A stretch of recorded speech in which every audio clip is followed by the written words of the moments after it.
न- नमस्कार प्रधानमंत्री जी। नमस्कार। मैं एक कंप्यूटर इंजीनियर हूँ और सर, पहले देश में मानसिकता थी कि इस देश का कुछ नहीं हो सकता है, पर इसमें अभी मैं बदलाव देख रहा हूँ। तो मेरा प्रश्न ये है कि ये बदलाव संभव कैसे हुआ? धन्यवाद जी। जी।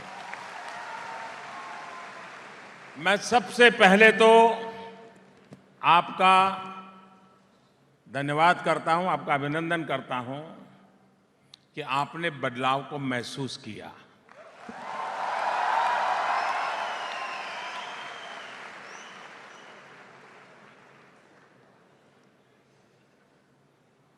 ये बात सही है कि सबसे पहला जो हमने काम किया है, इस देश में हम लोगों के दिमाग में पिछले 10 साल में, यानी मेरे आने के पहले वाले 10 साल, 2004 से 2014, जब रिमोट वाली सरकार चलती थी,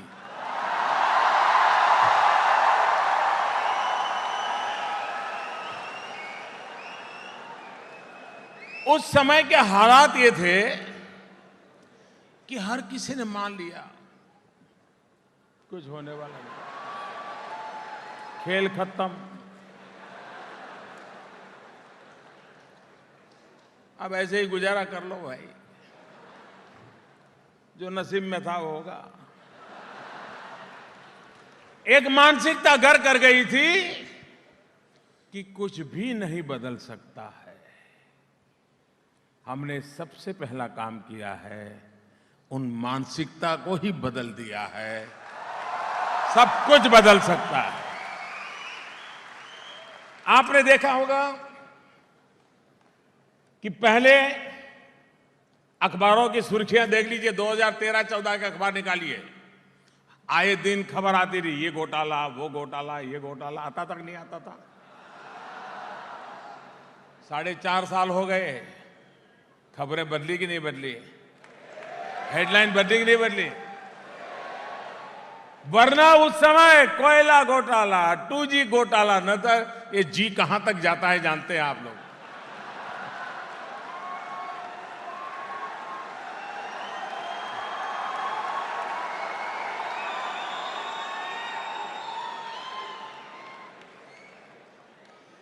एक छोटा उदाहरण देता हूं। 26/11 हुआ था, याद है? 26/11 याद है ना? मुंबई में आतंकियों ने हमला किया था। बाद में क्या हुआ?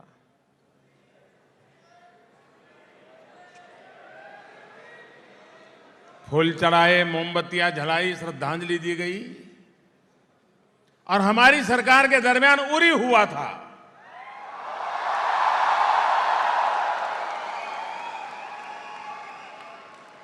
उरी के बाद क्या हुआ? क्या हुआ? ये बदल हुआ कि नहीं हुआ? तब इतनी बड़ी मात्रा में निर्दोष लोगों को मौत के घाट उतार दिया गया और सरकार सोचती रही। उरी ने हमें सोने नहीं दिया।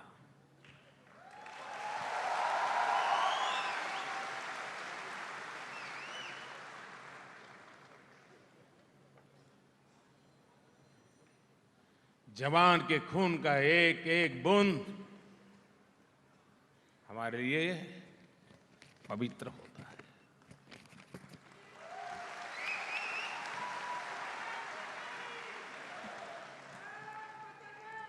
और उसी में से भीतर वो आग थी जो आग उस जवान के दिल में थी, वही आग इस प्रधानमंत्री के दिल में।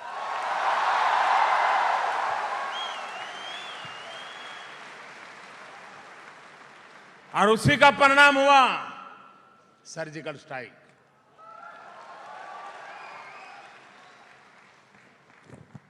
बदलाव ऐसे आता है कोई कल्पना कर सकता था कि काले धन के खिलाफ इतनी बड़ी लड़ाई कोई लड़ सकता है? हर कोई सोचते थे कि नेता लोग आते हैं, बोलते हैं, फिर वो भी सेट हो जाते हैं। ये ऐसा नेता है, खुद सेट होता नहीं अपने लिए और नहीं औरों को अपसेट किए बिना छोड़ता है। नोटबंदी के बाद 3 लाख कंपनियों को ताले लगा दिए, 3 लाख कंपनियों को। अगर किसी एक कंपनी को ताला लग जाए तो बहुत बड़ा पुतले जलाने के कार्यक्रम हो जाते हैं। 3 लाख कंपनियों को ताले लग गए, चूं तक आवाज नहीं आ रही है, क्योंकि हर कोई किसी न किसी पाप से डूबा हुआ था। अगर फैसले लेने के लिए इरादे साफ हो, नियत नेक हो, देश हित में हो, अपने निजी स्वार्थ के लिए न हो, तो निर्णय भी किए जाते हैं, निर्णयों का परिणाम भी मिलता है।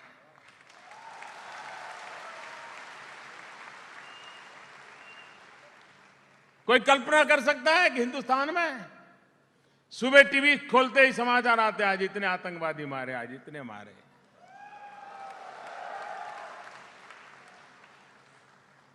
ये ठीक है, हमारे जवान भी शहीद हो रहे हैं, लेकिन वे सीना तान करके लड़ते लड़ते मर रहे हैं, सोए हुए आकर के कोई बम फेंक करके नहीं मार पा रहा।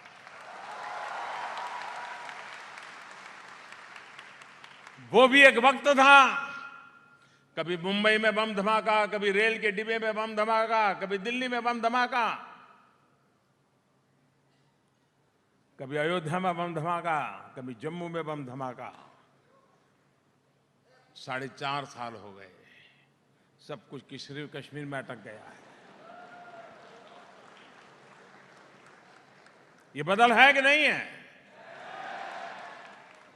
देश का नौजवान आज पैसों के अभाव में अपने सामर्थ्य के लिए निराशा को लेकर के डूबता नहीं, बैठा नहीं रहता है। मुद्रा योजना के तहत बैंक के दरवाजे खटखटाओ और बिना गारंटी आप लोन लेने के हकदार बनते हो और अपना कारोबार शुरू कर सकते हो। पहले कभी नहीं होता था। इस देश में बलात्कार पहले भी होते थे। समाज की इस बुराई, कलंक ऐसा है कि आज भी उस घटनाओं को सुनने को मिलता है, माथा शर्म से झुक जाता है, दर्द होता है। लेकिन आज 3 दिन में फांसी, 7 दिन में फांसी, 11 दिन में फांसी, 1 महीने में फांसी, लगातार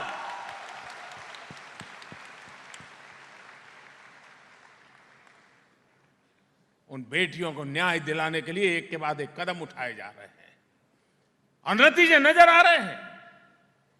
लेकिन देश का दुर्भाग्य है कि बलात्कार की घटना तो 7 दिन तक टीवी पर चलाई जाती है, लेकिन फांसी की सजा की खबर आकर के चली जाती है।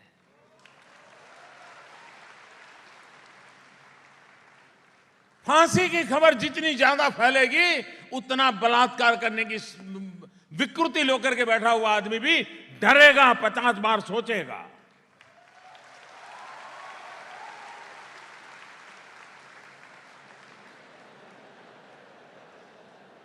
मेरा कहने का तात्पर्य यह है कि देश बदल रहा है, उसका मूल कारण है 125 करोड़ देशवासियों ने तय कर लिया है कि बस अब बदल के रहना है। हम लोगों का स्वभाव है, अगर हम बस में जा रहे हैं, ट्रेन में जा रहे हैं, हवाई जहाज में जा रहे हैं और बगल की सीट खाली है, हमने अपना थैली वहां रख दी, बैग रखी, पर्स रख दी, टेलीफोन रख दिया, किताब रख दी और विमान के चलते चलते या ट्रेन के चलते चलते वहां का रिजर्वेशन जिसका वो आ गया उस सीट पर बैठने के लिए। सीट तो हमारी नहीं थी, हम तो हमारी सीट पर बैठे थे, वो तो खाली पड़ी थी, उसकी थी। वो आया, हमको टेलीफोन उठाना पड़ा, किताब उठानी पड़ी, चश्मे उठाने पड़े, मोबाइल उठाना पड़ा, मुंह लटक गया।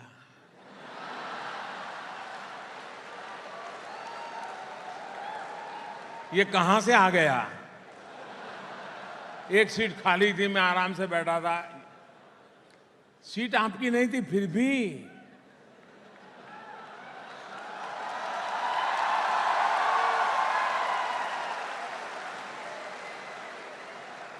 एक तरफ ये हमारा अनुभव, उसी देश में देश के प्रधानमंत्री ने लाल किले से एक बार यूं ही कह दिया कि अगर आपकी स्थिति ठीक है तो आपको गैस की सब्सिडी में क्या रखा है, छोड़ दो ना।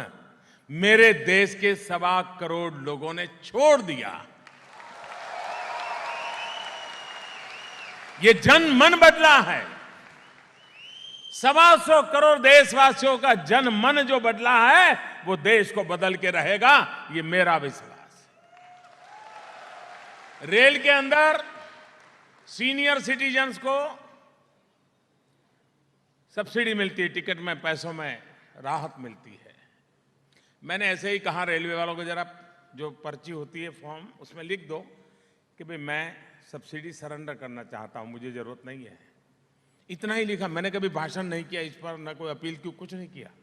आपको जानकर के खुशी होगी, मेरी लास्ट जो जानकारी थी, करीब करीब 40-45 लाख ऐसे सीनियर सिटीजन जिन्होंने लिखा कि मुझे सब्सिडी नहीं चाहिए, मैं पूरी टिकट देना चाहता हूं।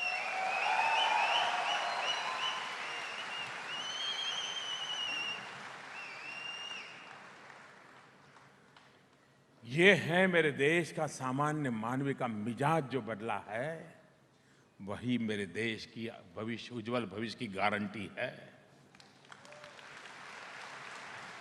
ये आशा, ये विश्वास, ये आत्मविश्वास, ये सपने, और उन सपनों के अनुकूल सरकार की नीतियां, सरकार की रीति, सरकार की गति, सरकार की मति, उसको एक नई ताकत देती है।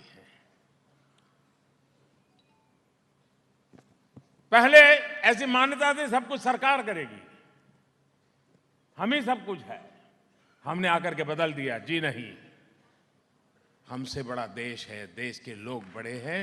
125 करोड़ देशवासी देश बदल सकते हैं, हम तो निमित्त हैं। उनके भरोसे छोड़िए, वो देश को आगे ले जाएंगे, और हमने छोड़ना तय कर लिया है। देश के भरोसे, 125 करोड़ देशवासियों के भरोसे चलना, ये सपना लेकर के हम चल पड़े हैं। और वही ताकत है, एक मोदी नहीं है, ये 125 करोड़ मोदी है जो देश बदल रहे हैं, जो देश बदल रहे हैं।